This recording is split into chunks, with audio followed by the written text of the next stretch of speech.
बच्चों, इस वीडियो के अंदर हम लोग बात करने वाले हैं कि RSCB JEE 2025 के लिए जो प्रीवियस ईयर के पेपर्स पहले हुए हैं उनका जो एनालिसिस है वो आपके लिए कितना ज़रूरी है, ताकि आपको एक एग्ज़ाम के पैटर्न की ज़रूरत पड़े, सिलेबस की पता चले।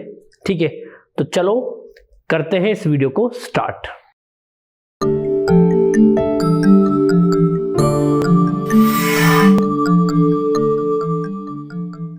सो hello my dear students, welcome you at Nimbus learning powered by engineers academy.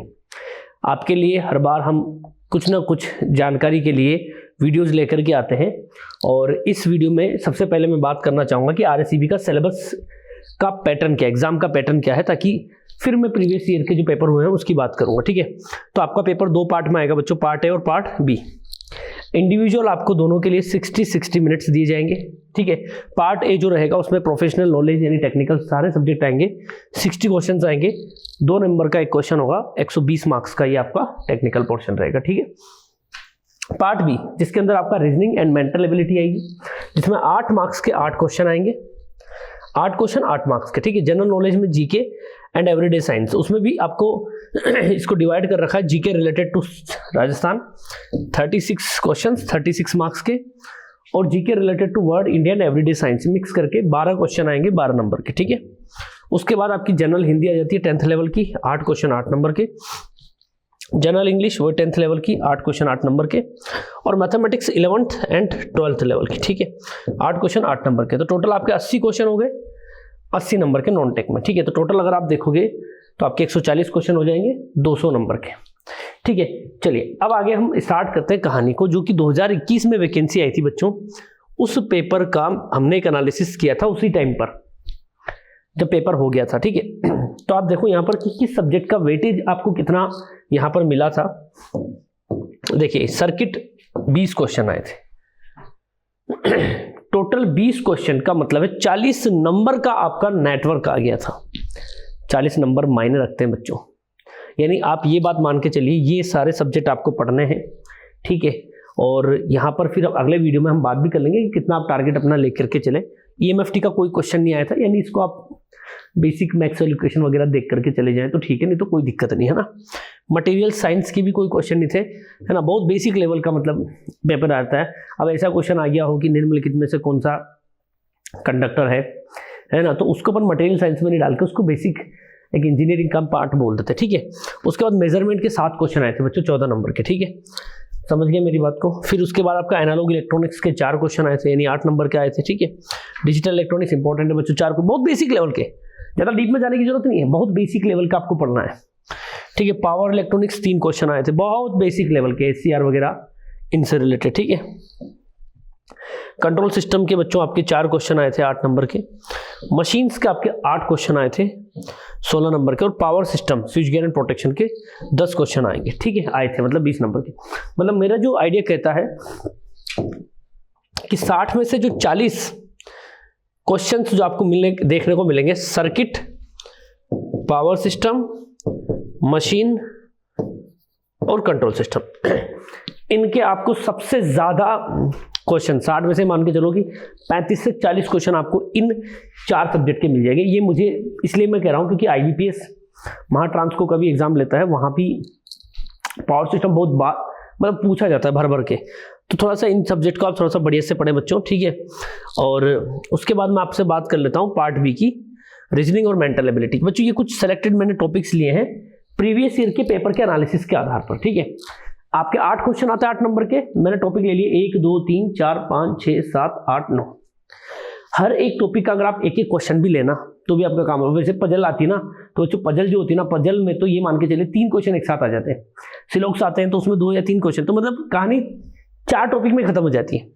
लेकिन फिर भी मैं मान के चल रहा हूँ, जैसे सीरीज आप पढ़ के जाए बच्चों, डिकोडिंग कोडिंग पढ़ के जाए, ब्लड रिलेशन पढ़ के जाए, डायरेक्शन डिस्टेंस एंड रैंकिंग पढ़ के जाए, puzzle, seating arrangement, fix seating arrangement का क्वेश्चन आता है, problem solving, mathematical operations, alpha numerical series, coordinate inequality, syllogism जो आपका आता है, स्टेटमेंट एंड कंक्लूजन। ठीक है, हर टॉपिक का एक एक क्वेश्चन आप मान के चलो, बस सीधी सी बात है।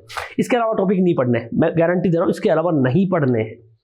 ठीक है, उसके बाद जीके रिलेटेड टू राजस्थान 36 है ना, अब बच्चों यहाँ समस्या बच्चों को बहुत आ रही है, सर स्टैटिक जीके पढ़े क्या पढ़े। बच्चों मैं आपको बता दूं, कम टाइम है, नहीं पढ़ रखा है स्टैटिक जीके आपने, छोड़ो, है ना। आप क्या करो, ठीक है आर्ट कल्चर पढ़ो, नो डाउट आर्ट कल्चर पढ़ लो पूरा, ठीक है बढ़िया से, कोई दिक्कत नहीं, बहुत आसानी से हो भी जाता है ना। आर्ट कल्चर, जियोग्राफी और हिस्ट्री, इनमें से 2 चीज़ें पढ़ लो, आर्ट कल्चर पढ़ लो, जियोग्राफी पढ़ लो। ये आपको लगे कि आर्ट कल्चर और हिस्ट्री मेरी अच्छी है तो ये दोनों पढ़ लो। और करंट अफेयर्स पर आप ज़्यादा फोकस करना, जैसे कि बजट वगैरह के जो रिजल्ट्स आएंगे ना अभी, है ना, तो बजट हो गया, है ना, डेटा वाली चीज़ें आप जरूर पढ़ के जाए, है ना, इंडेक्स वगैरह आती है ना, बहुत सारी चीज़ें आती है ना, वो चीज़ें आपको पढ़ के जाए, वो ज़्यादातर क्वेश्चन उसी के आते हैं, ठीक है। और जीके में 36 में से आप तो 18 नंबर भी ले आए ना, तो आप राजा हो। 18 नंबर अगर आप ले आए ना 36 क्वेश्चन में से 18 सही कर दिया, आप राजा हो, राजा, ये पक्की बात मैं बता रहा हूँ, आप जीत जाओगे, ठीक है। उसके बाद GK related to world Indian everyday science, अंत है ही नहीं इन चीज़ों का, लेकिन स्पोर्ट्स वगैरह हो गया, योजनाएं हो गई, है ना, खेल, अभी जो वो दिए ना, वो इनाम क्या देते हैं, वो भारत रत्न और पद्म भूषण किस किस को मिला, किसने वो क्या जीता था, ये चीज़ें जरूर पढ़ के जाएं आप। मतलब फिक्स है क्वेश्चन, कहीं से आए नहीं आए, लेकिन यहाँ से क्वेश्चन आएगा। तो जीके वाले पोर्शन में आप उन टॉपिक्स को करके जाना जहाँ से आपको लगे कि यार यहाँ से क्वेश्चन आएंगे। अब जैसे आर्ट कल्चर है, फिक्स क्वेश्चन आएगा कि पछेवड़ा क्या है, इस तरीके के क्वेश्चन है। मान लो 3 क्वेश्चन भी आ गए, 4 भी आ गए, तो आपका पक्का काम हो गया ना। और करंट में फिक्स टॉपिक, जैसे स्पोर्ट्स का एक क्वेश्चन मिल ही जाएगा, बजट का मिल जाएगा, है ना, स्कीम्स का मिल जाएगा, आपको देखो ये आ रहा है, ऑथर्स बुक्स का मिल जाएगा। तो ये चीजें ऐसी करके जाओ ना, तो आपके पक्का नंबर आएंगे, कोई नहीं टाल सकता, ठीक है। एवरीडे साइंस में बीमारी का पढ़ जाना, कौन सी बीमारी से कौन सा रोग होता है, ये वाला, मतलब कौन से वो जीवाणु जनित है, क्या जनित है, वो थोड़ा पढ़ते ना अपन, वो चीजें पढ़ गया ना, वहां से क्वेश्चन फिक्स आ जाता है, ठीक है। इसी तरीके से हिंदी, इसमें अपठित गद्यांश गद्यांश आता है, उसके 3-4 क्वेश्चन वहीं से फ्रेम हो जाते हैं कि बताओ इस गद्यांश का क्या शीर्षक होना चाहिए, इस तरीके से।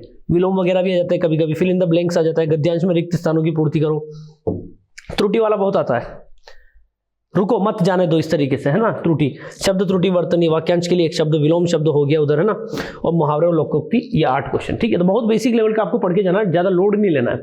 इंग्लिश में भी सेम चीजें, रीडिंग कॉम्प्रिहेंशन, फ्रेजेस आपका हो गया, स्पॉटिंग एरर्स हो गया, फिल इन द ब्लैंक हो गया, वो होता है ना बच्चों अरेंज करना, वो भी आता है। मिस स्पेल्ड वर्ड हो गया आपका, है ना, रीअरेंजमेंट ऑफ सेंटेंस, फिक्स है बच्चों, ये क्वेश्चन फिक्स है। वो स्लेश लगे होते बताता है, वो क्रम में ऑर्डर में इनको जमाओ, ठीक है। एंटोनिम सिनोनिम्स आपका हो गया, वन वर्ड सब्स्टिट्यूशन हो गया, ठीक है। तो ये टॉपिक्स आपको यहाँ पर करने हैं। और मैथमेटिक्स आप लोग जानते हैं 12th और 11th की आती है बच्चों। मैं आपको एक बात बोलूँगा कि आप एनसीईआरटी की जो बुक है उसके एग्जाम्पल आप करके जाएं और उसकी पूरी थ्योरी भी पढ़ के जाएं। थ्योरी मतलब जैसे कि ट्रांजिटिव वो क्या होता है, सम्मित फलन क्या होता है, सम्मित रिफ्लेक्सिव वो क्या होता है, वो आता है ना इस तरीके से, संबंध क्या होता है ना, ट्रांजिटिव कौन सा होता है ना, वेक्टर्स वगैरह हो गए, इनकी थ्योरी पढ़ोगे, फिर क्वेश्चन एग्जाम्पल कर जाना, पूरी प्रश्नावलियां मत करो। 13 प्रश्नावलियां 13 की केवल एग्जाम्पल आप कर जाओ, ठीक है। तो सेलेक्टेड क्वेश्चन करोगे, नंबर 8 में से 8 आएंगे, कोई रोक नहीं सकता। इंटीग्रेशन, डिफरेंशिएशन, मैट्रिक्स वगैरह हो गया, सरल रेखाएं हो गई, वहां से भी आता है, 3D आते हैं ना, ज्यामिति, त्रिकोणीय ज्यामिति क्या बोलते थे उसको, ठीक है। तो ये चीजें मैंने आपको बताई है और इन्हीं चीजों को लेकर के हमने एक बैच डिजाइन किया है जिसको हमने बोला है सिलेक्शन बैच, ठीक है। ये इलेक्ट्रिकल इंजीनियरिंग, मैकेनिकल और इलेक्ट्रॉनिक्स 3 ही ब्रांच के लिए है, तीनों ब्रांच के लिए, जिसमें आपका ये यहाँ पर सिलेबस आपको 2025 के हिसाब से कराया जाएगा। यहाँ पर आपको ब्रीफ में थ्योरी की अलग से क्लासेस दी जाएगी, वो भी लाइव दी जाएगी। रिकॉर्डेड थ्योरी की भी आपको क्लासेस मिलेगी, जीके, हिंदी और रीजनिंग की, ठीक है। कंप्लीट लाइव प्रैक्टिस होगी राजस्थान AJE के प्रीवियस ईयर के क्वेश्चंस की। Hard copy of Rajasthan AJE previous year की बुक भी आपको यहाँ पर मिलेगी।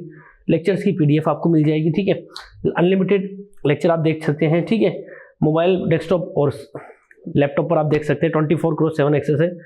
ज़्यादा जानकारी के लिए आप डाउनलोड कर लें निम्बस लर्निंग का ऑफिशियल एप्लीकेशन या हेल्पलाइन नंबर 7374000888 पर कॉल करके भी इंक्वायरी कर सकते हैं। ऑफर फीस में आपको 399 का मिल रहा है, टिल एग्जाम आपको मतलब रहेगा इसका वैलिडिटी, टेंशन नहीं लेनी, ठीक है। बढ़िया से रिवीजन के हिसाब से मतलब ये बढ़िया है, जिन बच्चों ने पढ़ रखा है बस वो रिवाइज के लिए कर सकते हैं बढ़िया से, ठीक है। इसी तरीके से मैकेनिकल के लिए भी ये बैच है बच्चों, सेम प्राइस पर, और इलेक्ट्रॉनिक्स के लिए भी सेम बैच है, ठीक है। तो बच्चों तैयारी करते रहिए, है ना। नेक्स्ट वीडियो के अंदर मैं आपके लिए कट ऑफ का एक एनालिसिस लेकर के भी आऊँगा और एक आपको एक सेफ टारगेट में कोशिश करूँगा कि बताने की कि एक अच्छे सा आपको एनालिसिस मिले, ठीक है बच्चों। तो बने रहिए निम्बस लर्निंग के साथ और करते रहिए RSCB की तैयारी। All the best. If you really like the video, please hit the like button, share the video, subscribe to our YouTube channel and press the bell icon for the latest updates. Thank you.